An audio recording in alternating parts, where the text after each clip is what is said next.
Welcome to another so-so guitar lesson for so-so guitar players. Today I'm going to show you how to play some fingerstyle arrangement of the terrific song Not Going Anywhere by the terrific Canadian singer Keren. If you've looked around on YouTube, you've probably seen the wonderful young Korean guitarist Sungha Jung plays a fingerstyle version. And most of what I'm going to show you is stolen from him because he doesn't show you how to do it. And I figured out some of it. But it'll show you some interesting things about the song, and you'll certainly have the chords down, and if you're a finger stylist, some of the fingering too. So let me play through as much as I can to start with, and then we'll get into looking at it piece by piece.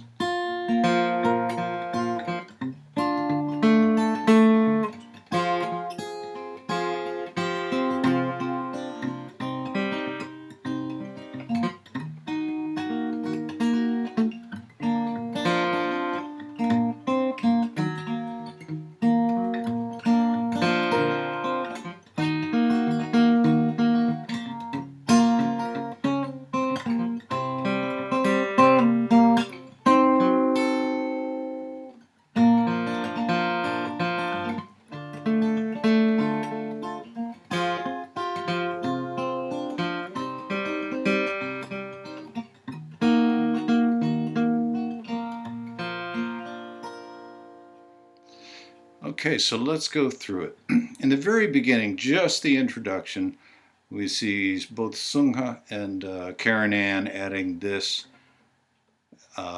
D note into the G chord, makes it a G5. They only do this in the introduction in that first little bit, and they go straight to a B minor from there. So it goes like this. And by the way, you'll see that Sungha Jung, for some reason, starts off playing the G like this without the B, and me either muting it or avoiding that string, and then hitting the B. I'm not sure what he's gaining by doing it that way, so I just do it like this. So it's this G to a B.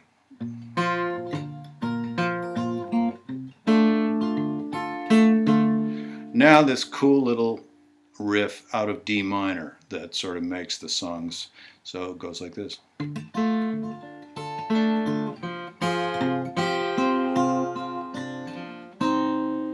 That's a D minor to an A minor, and I'm playing this F note here and pulling off, and then playing this one here and pulling off. So let's go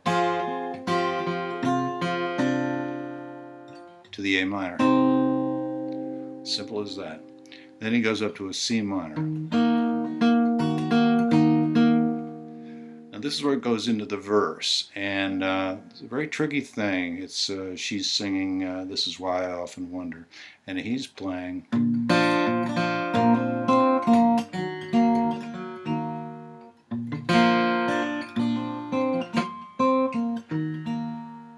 So what he's really playing is really just a G and a C minor. But he's getting these melody notes out of the middle here, and it was tricky to figure out. What he's doing actually is he's playing the G string open, and then he's hammering down on the D. Let's see. I got that backwards. He's playing the B string open and hammering down on the G. So I'll try it this way.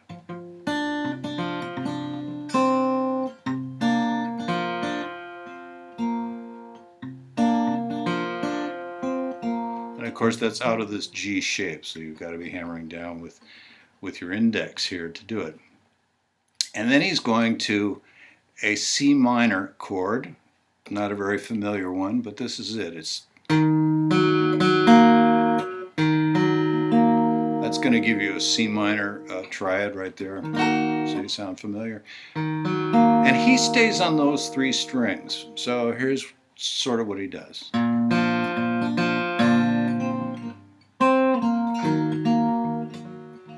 Notice that second pull off kind of goes with the melody of the song.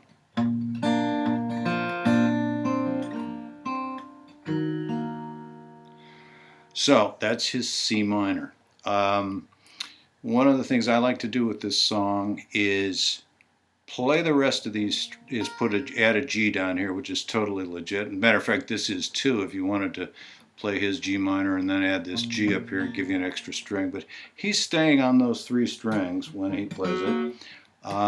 You can also do this. Add this G and play this open B string. And it's, well, here's the sound of it. It's not what he does. It's not what's actually in the song.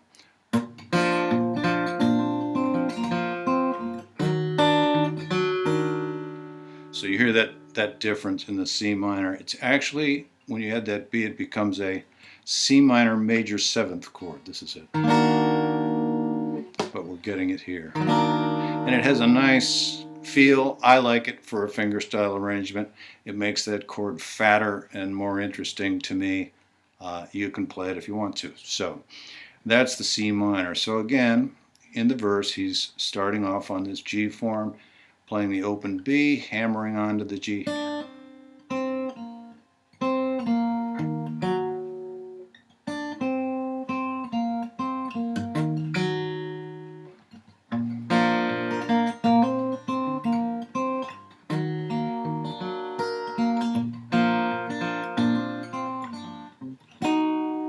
Okay, so the same little movement to get this note goes back to a G and up to a C minor.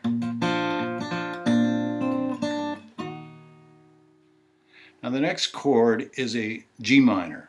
If you were just playing the chords, you'd go, this is why I love it. So instead he comes down to this, which is actually, this is 5th string, 1st fret, 1st and 2nd string, 3rd fret, and open strings in between. It's a G minor. And so what he does is he goes, let's go back to our C minor.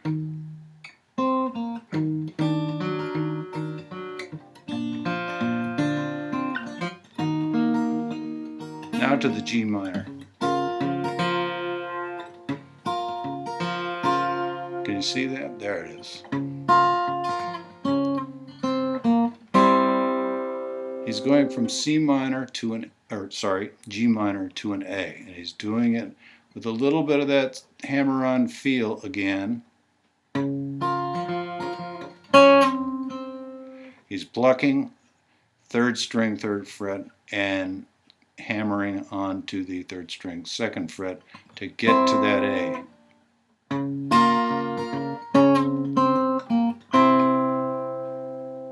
So he's right on the A now, and he does a little more with the middle finger than here.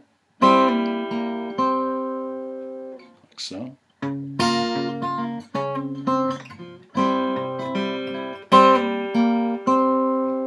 Now he goes to an A diminished chord here. It's that familiar chord you know, but you have to get there fast, and the way he does it, and I think the way she does it as well, is to keep that middle finger right where it is, because it's in the right place to get to the diminished chord. So it goes like so. Hold that middle finger right there.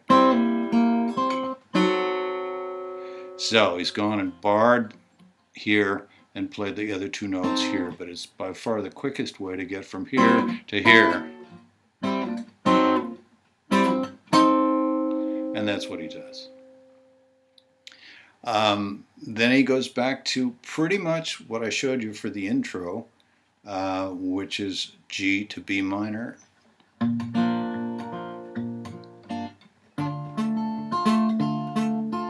Now here's the D walk down to A minor.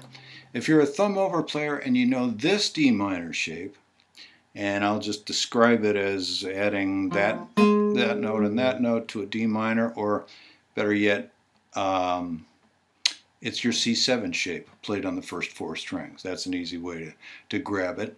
And if you thumb over, now you've got a really full D minor that you can use for that D minor walk down. He doesn't do it. I like to do it sometimes.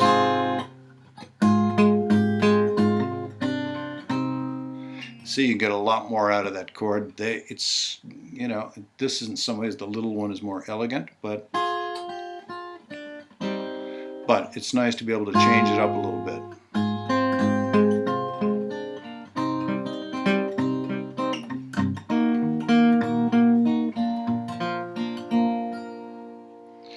And that's pretty much what I've gotten out of his Sungha Jung's performance of it.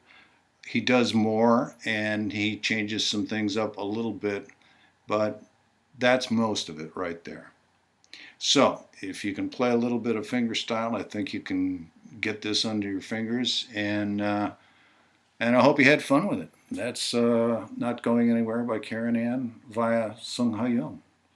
This has been another So-So Guitar Lesson. Bye.